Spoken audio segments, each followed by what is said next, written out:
The Assumption of Mary, a tale of faith and discovery. In the ancient lands where East meets West, where Europe and Asia converge, and where the Christian and Muslim worlds intersect, there lies a profound story. This is the story of Mary, Mother of Jesus, a tale that intertwines numerous threads of belief, binding together diverse traditions and faiths. As the sands of time marched on after the crucifixion of Jesus Christ, the story of Mary's departure from this world became a tapestry woven from oral traditions and scripture variations. These narratives, handed down through generations, gave rise to diverse and often conflicting accounts. Some stories tell of Mary passing away peacefully in her sleep, her soul gently ascending to heaven. Others claim she never experienced death, her body rising to the heavens without tasting mortality. A few even suggest that her final moments were far from Jerusalem, possibly in India. Amid these varied accounts, one constant theme shines through: her unwavering support for the apostles and the holy men and women who faced persecution. For centuries, different Christian groups and nations clung to their unique beliefs about Mary's end. It wasn't until a recent scientific breakthrough that these centuries-old beliefs were challenged. A tomb sealed for ages was discovered, revealing what many now consider her true resting place. This discovery has prompted a profound re-examination of long-held beliefs, making Christians around the world question what is true and what is legend. In the Kidron Valley, a place steeped in religious significance, near sacred sites such as the Garden of Gethsemane and the Church of All Nations, lies a revered tomb. Many Eastern Christians venerate this tomb as Mary's final resting place. This tomb, long sealed and shrouded in mystery, held the world in suspense about its contents. When the time finally came to open it, the tomb was found utterly empty. The writings that denied Mary's ascension were thereby cast into doubt, while the Christian tradition that she was taken bodily to heaven found new affirmation. This event, known as the Assumption, is a cornerstone of Christian faith, but varies intriguingly between Catholic and Eastern Christian interpretations. Here, at the Church of the Sepulchre of St. Mary in Jerusalem, we stand to explore these diverse beliefs. Catholic doctrine holds that Mary did not die, but was assumed into heaven alive. In stark contrast, Eastern Christians believe she experienced death, was buried, and resurrected on the third day, mirroring the resurrection of her son, Jesus, before ascending to heaven. The Assumption of Mary stands as one of four pivotal Marian doctrines within the Catholic Church. Officially proclaimed by Pope Pius XII on November 1, 1950, in the document Munificentissimus Deus, this teaching is intricately linked to the doctrine of the Immaculate Conception, which asserts that Mary was conceived without original sin. The doctrine of the Assumption does not explicitly state whether Mary died, but confirms that she was taken up to heaven. The Eastern Orthodox Church shares a similar belief known as the Dormition of the Mother of God, which means her peaceful sleep. Though not considered dogma, it remains a vital tradition. In his declaration, Pope Pius XII expressed hope that belief in Mary's Assumption would strengthen the faithful's belief in their own resurrection, offering assurance that just as Mary's body was taken to heaven, so too would the bodies of the believers be. There are numerous tales about where Mary's Assumption occurred, which we will delve into later. However, a notable story from around the 7th century tells of one of Jesus' apostles, often identified as Thomas, who arrived late after Mary's death. Upon reopening her tomb, he found it empty save for her garments. Some versions of this tale even recount that Mary dropped her belt from heaven as proof of her Assumption, a story depicted in numerous paintings over the centuries. The teaching about Mary's Assumption spread throughout the Christian world, and people started celebrating it as early as the 5th century. The Emperor Maurice made it an official holiday in the Eastern Roman Empire around the year 600. Some scholars think that the stories about Mary's Assumption and Dormition, or falling asleep, can be traced back to ancient Christian books that aren't even part of the Bible we use today. Some scholars who study the Bible think that a group of Jewish Christians in Jerusalem knew stories about the end of Mary's life, which were passed down through word of mouth. They believe that these stories were shared during the time of the apostles or soon after, and that they are based on real events. By looking at these oral traditions, they are trying to show that the stories about Mary's Assumption and Dormition are true, but another scholar named Shoemaker points out that these stories are very different from each other and don't come from one tradition. Instead, they come from many different sources and have gone as far as evolving over time. Even the scholars who believe in the oral traditions agree that the belief in Mary's Assumption as we know it today is the result of a long process of development, rather than the original story itself. The story of Mary's Assumption first appeared in a book called the Liber Requii Mariae, or Book of Mary's Repose, which was written in the 2nd or 3rd century. This book is not considered entirely trustworthy, and its beliefs about Mary are quite different from what most Christians believe. The old stories about Mary's Assumption are not clear and don't all agree on what happened. Some stories support the belief that Mary was taken up to heaven, while others don't. According to Stephen J. Shoemaker, there is no evidence that people believed in Mary's Assumption before the 5th century. The only exception is that Epiphanius of Salamis tried to find out how Mary's life ended in the 4th century, but he couldn't find any reliable information. Now here's where things get quite funny. It turns out the New Testament doesn't say anything about how Mary's life ended, and the early Christians didn't write any accounts of her death. Even though Epiphanius couldn't find any trustworthy tradition about how Mary's life ended, his writings show that people were already disagreeing about what happened to her. He mentioned 3 different beliefs. Some people thought Mary died a peaceful death, others thought she died as a martyr, and others believed she didn't die at all. Epiphanius also wrote that Mary was like Elijah, who was taken up to heaven without dying. Mary was assumed into heaven at the end of her earthly life. She was taken up body and soul into heaven. This idea was repeated in later writings that aren't considered entirely trustworthy, like Diobedo Domini and De Transitu Virginis, which were probably written in the 5th century. Other writers like Dionysius the Areopagite and Gregory of Tours also shared similar stories. These writings helped spread the belief in Mary's Assumption, which was considered unofficial until the 6th century. But by the 8th century, the belief had become widely accepted, and John of Damascus wrote that Mary died in the presence of the apostles, but when they got to her tomb, they were in for a shock. Her tomb was found empty when they opened it, leading them to believe her body was taken up to heaven. The celebration of Mary's Dormition, which was brought from the Eastern Church, arrived in the Western Church in the 7th century. Over time, the name of the celebration changed to the Assumption in some religious calendars in the 9th century. In the same century, Pope Leo IV made the feast day more important by adding a vigil and an octave, which are special religious ceremonies. Later, Pope Nicholas I placed the Assumption on the same level as Christmas and Easter, which are 2 of the most important holidays in the Christian calendar. Then, in the 12th century, a German nun named Elizabeth of Schapnau had visions of Mary and Jesus that greatly influenced the Western Church's belief in Mary's Assumption. Later, Pope Benedict XIV declared that believing in Mary's Assumption was a reasonable opinion and that not believing in it would be disrespectful to God. On May 1, 1950, a man named Gilles Borz, who claimed to have seen the Virgin Mary, told Pope Pius XX a message that he said Mary wanted him to share with the Pope.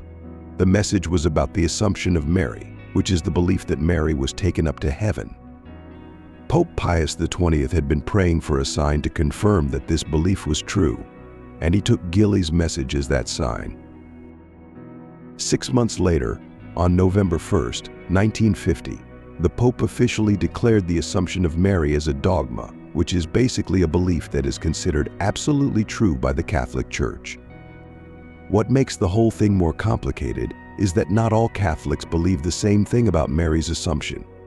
Keep watching because your belief might be one of them. More beliefs.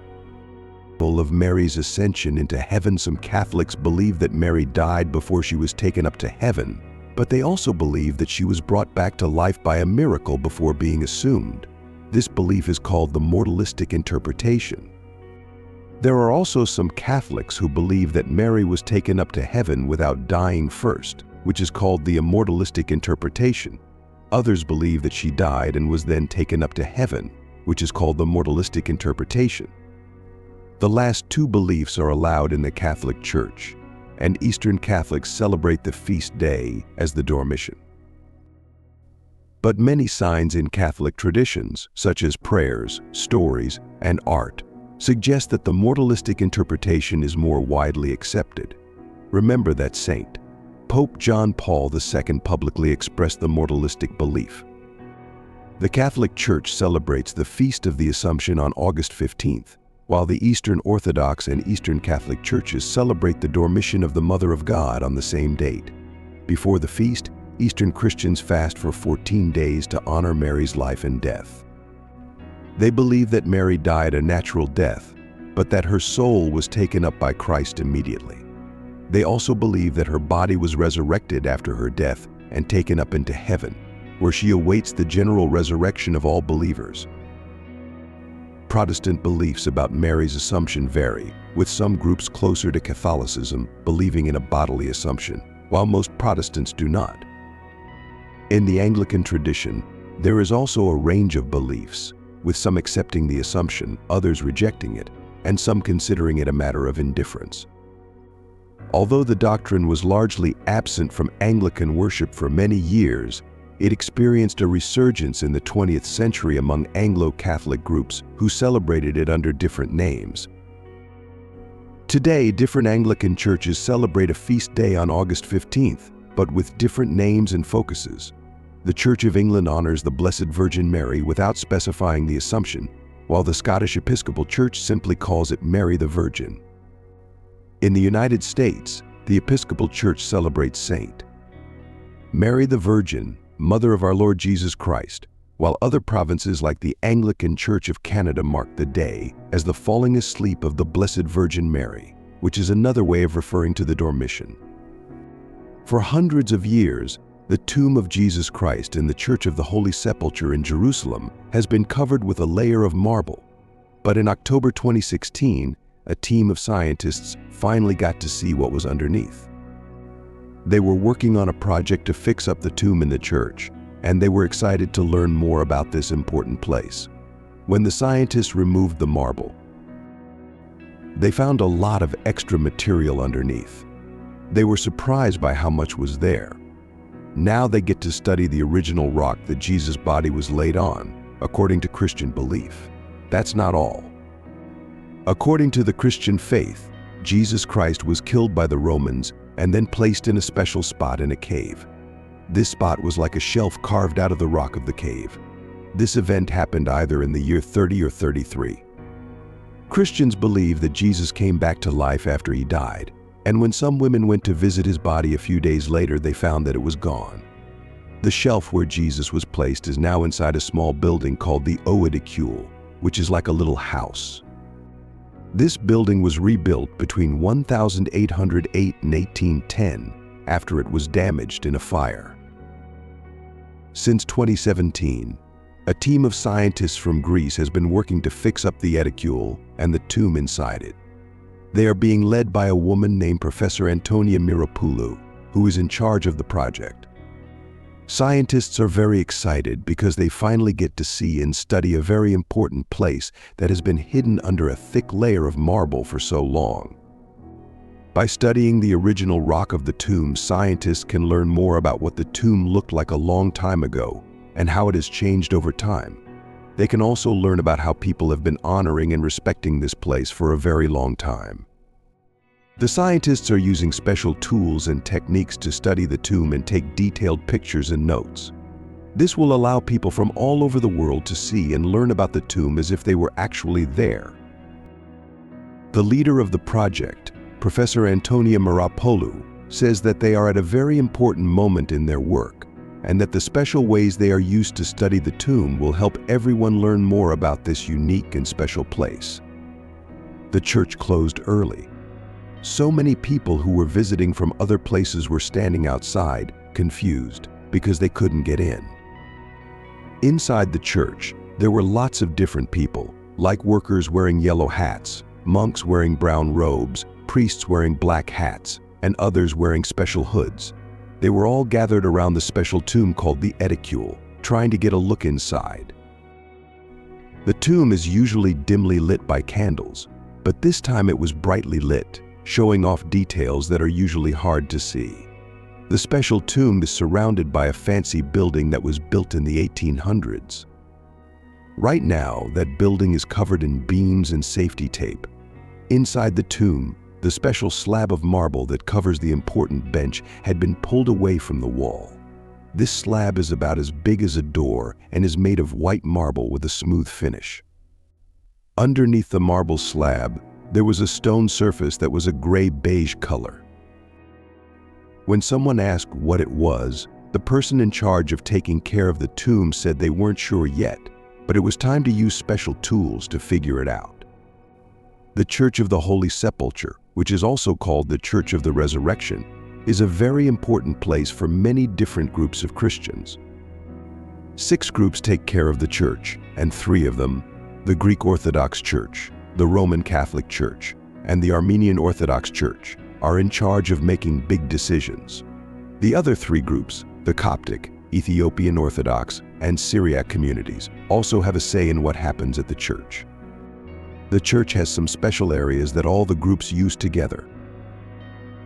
And one of those areas is the tomb where Jesus is said to have been buried. The Church of the Holy Sepulchre and another church called Mary's Tomb, which was built around the same time in the 4th century AD, are visited by many people every year.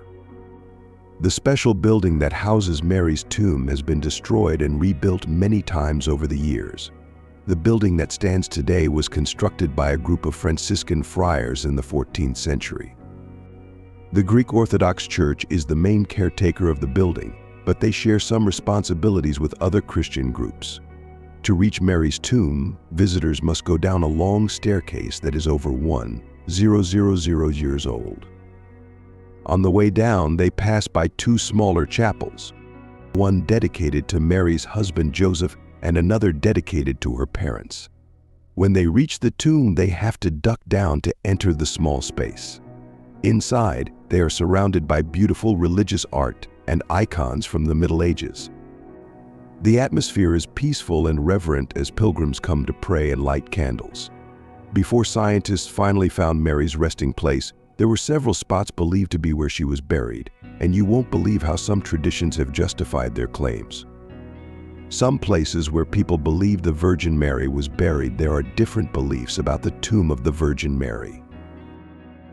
The Turkmen Karaites believe that Mary's tomb is in a town called Mari in Turkmenistan, which used to be named Mari. This belief comes from a tradition called Nestorian. Another belief comes from Christians in a place called Nineveh in northern Iraq. They think Mary's tomb is near a city called Erbil, and they link it to a mosque in a city called Mosul. The Ahmadiyya movement thinks Mary's tomb is in a town called Murree in Pakistan. They believe her tomb is now in a special place called Mimari Da Ashton. But if these places claim she died in their tombs, how did she get there? There are many stories and legends about the Virgin Mary's travels after Jesus' death. Remember the one involving Thomas we talked about that was circulating sometime around the 7th century? Well, the story didn't end there. It claimed Mary went to India with Thomas the Apostle, where she passed away in a town called Mari, which is now part of Turkmenistan. According to this story, Thomas was the only apostle who saw Mary's body rise to heaven, while the others were taken to Jerusalem to see her die. The story says Thomas was left in India until after Mary's first burial, when he was suddenly taken to her tomb and saw her body rise to heaven, leaving behind only her belt. The other apostles didn't believe Thomas when he told them what he saw, but later they found Mary's tomb empty, except for her belt.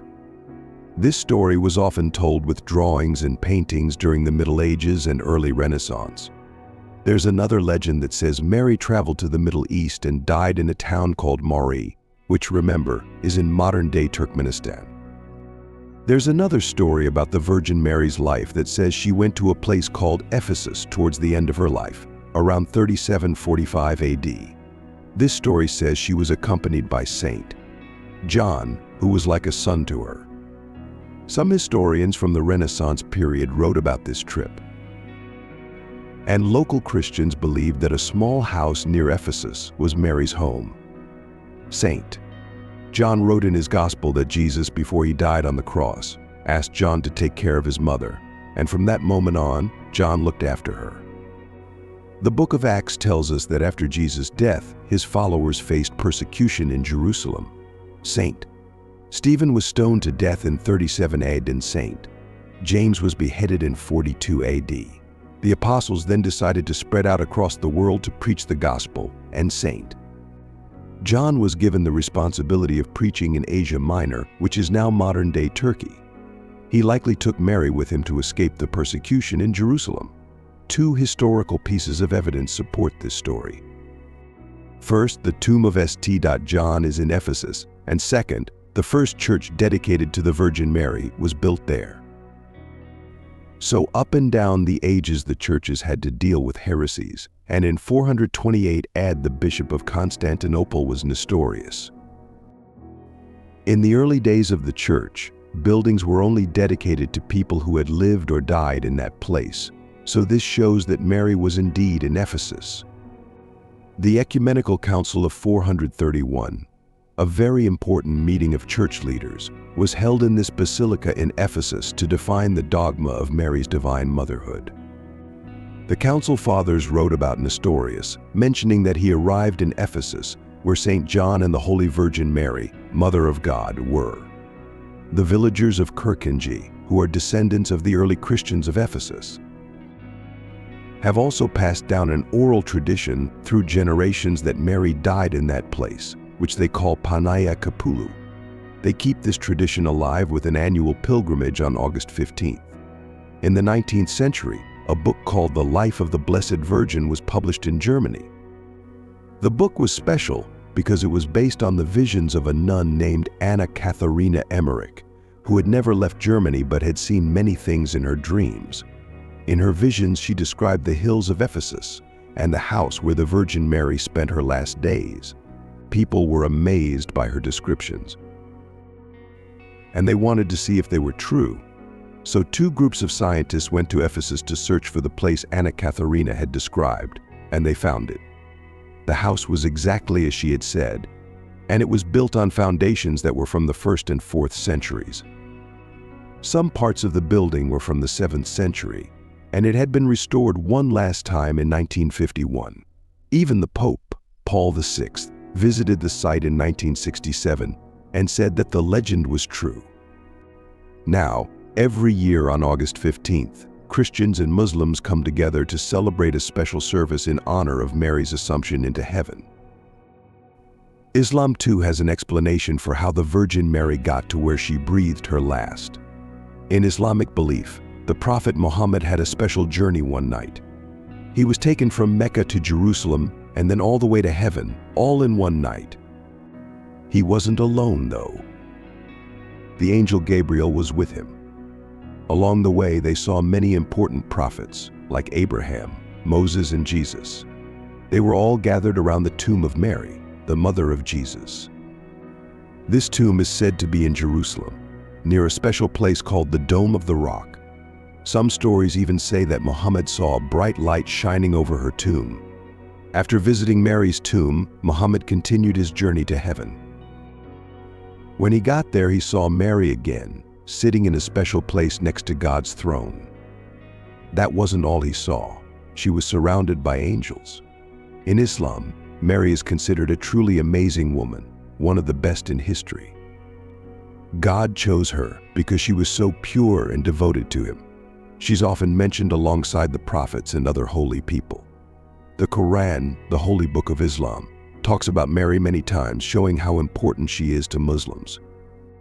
There are also many stories and traditions called hadiths that tell us more about Muhammad's special journey to heaven and his meeting with Mary. To honor the Assumption of Mary in religious groups and churches that believe that was how she died.